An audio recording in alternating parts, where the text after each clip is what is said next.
Good morning and welcome to the new edition of Dr. Lamba's Awakening Call. For quite some days back, we have been hearing strident noises coming from some former chief ministers, the premiers of Kashmir.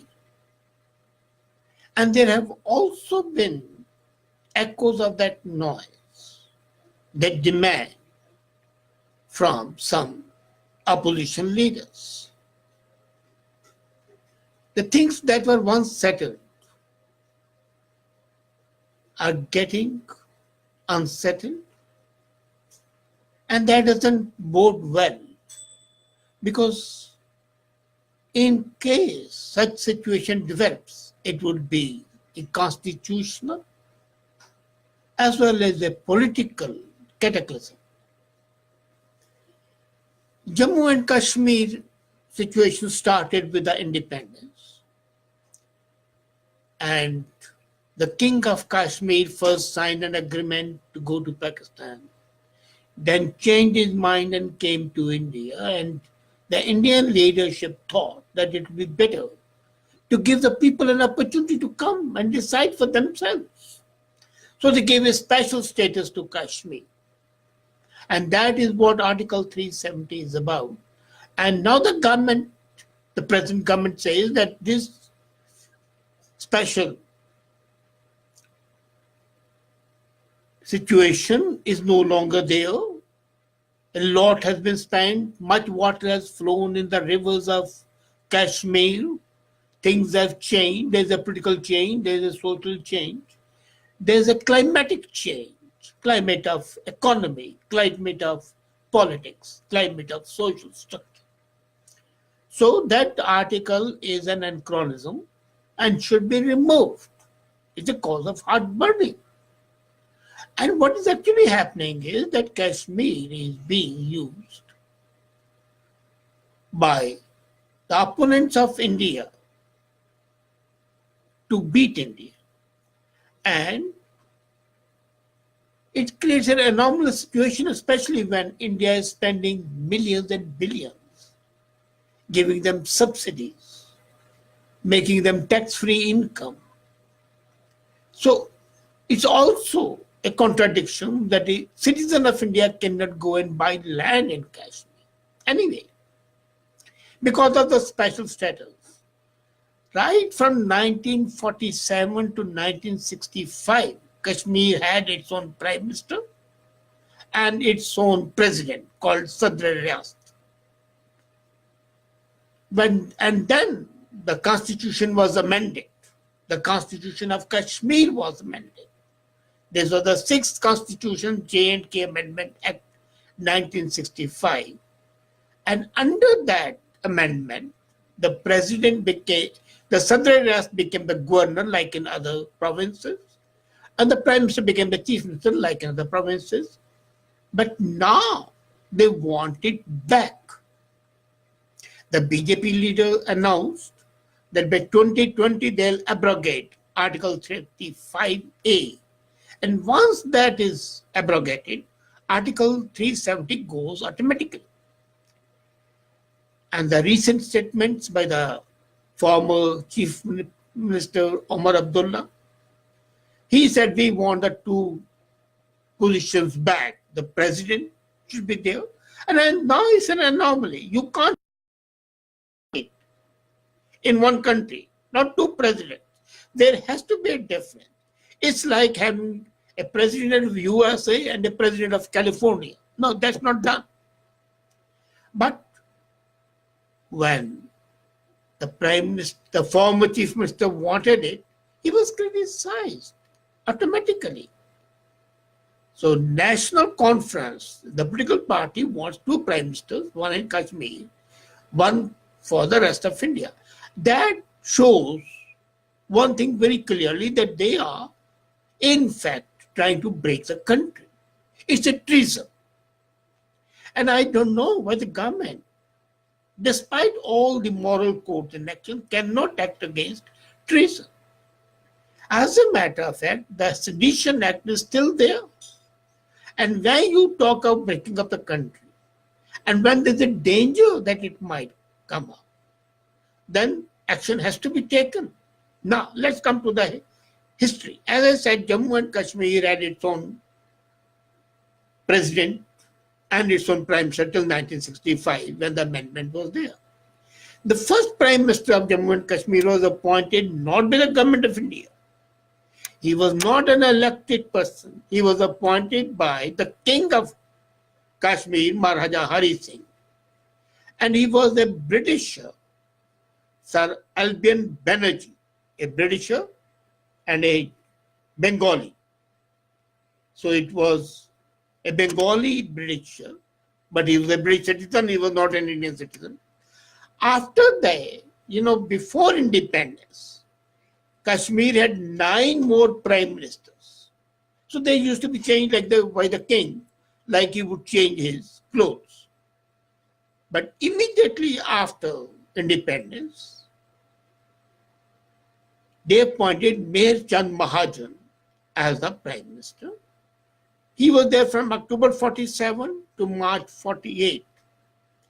And then Sheikh Abdullah, who was fighting for the freedom of Kashmir from the rule of Maharaja, was appointed the prime minister.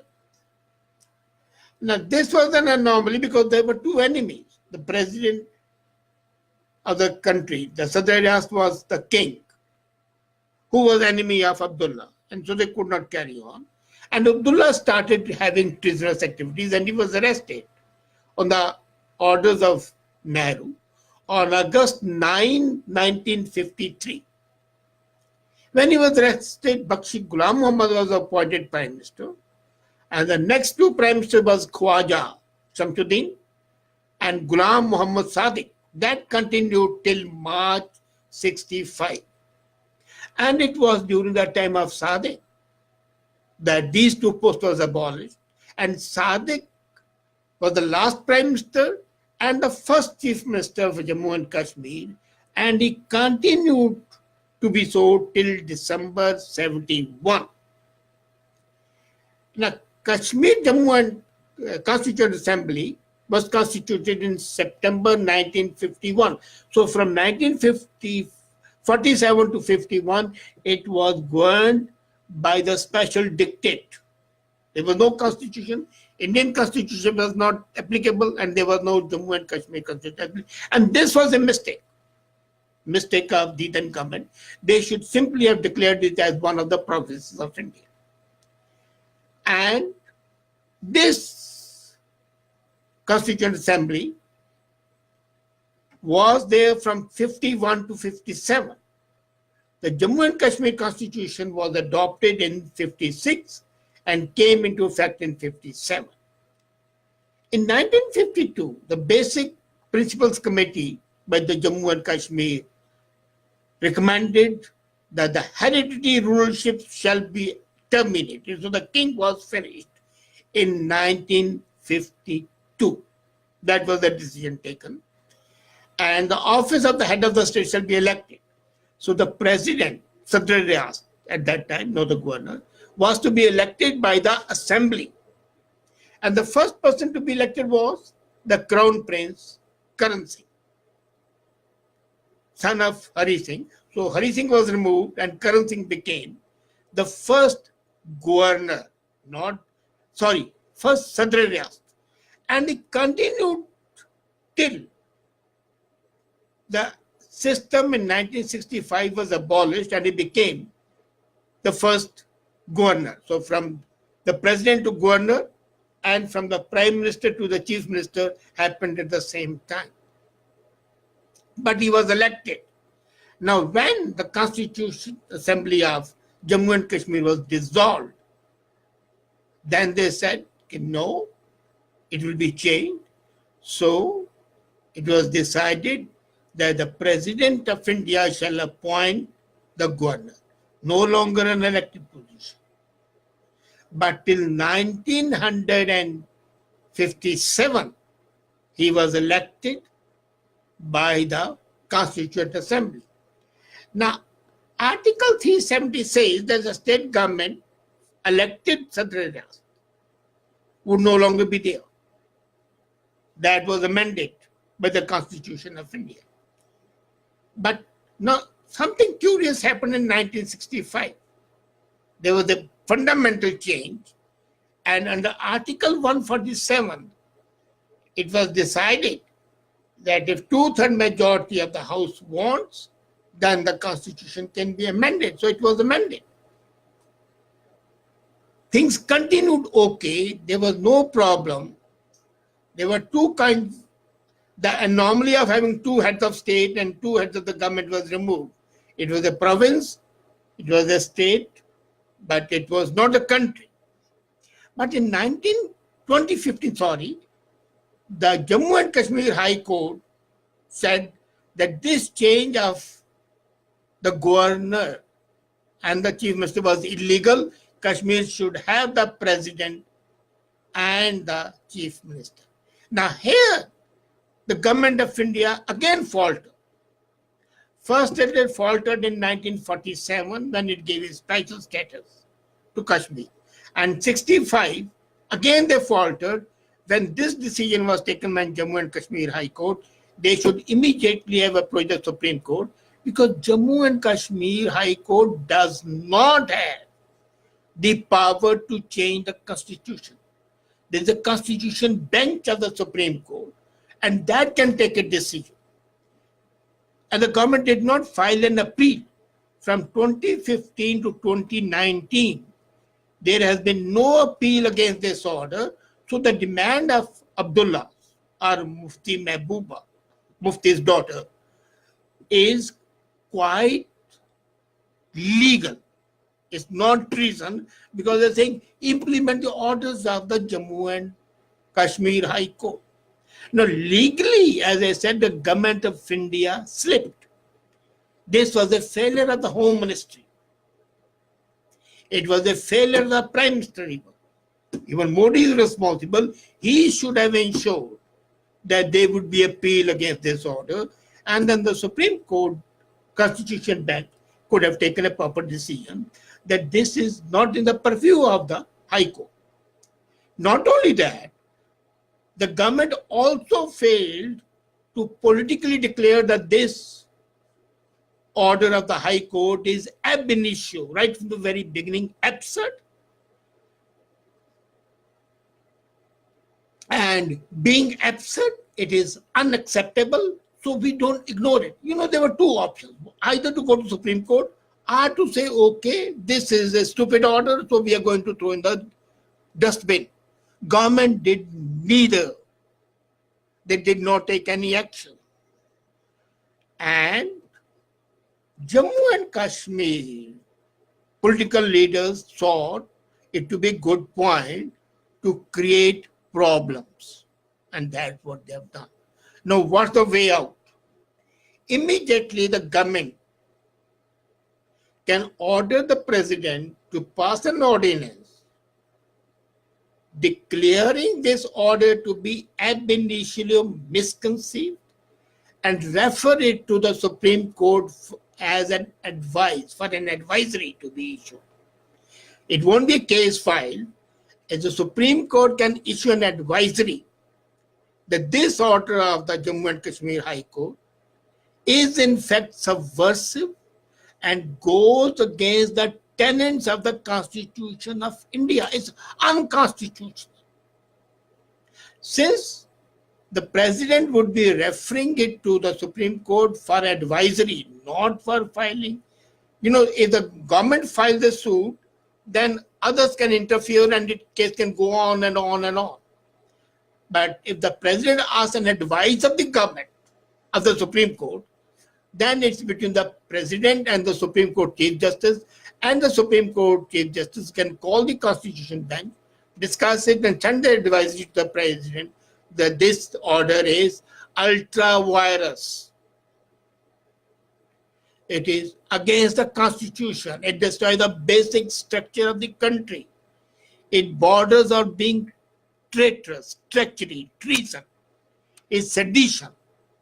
It's a calculated order. And of course, the president should also rebuke the government for sleeping for 4 years.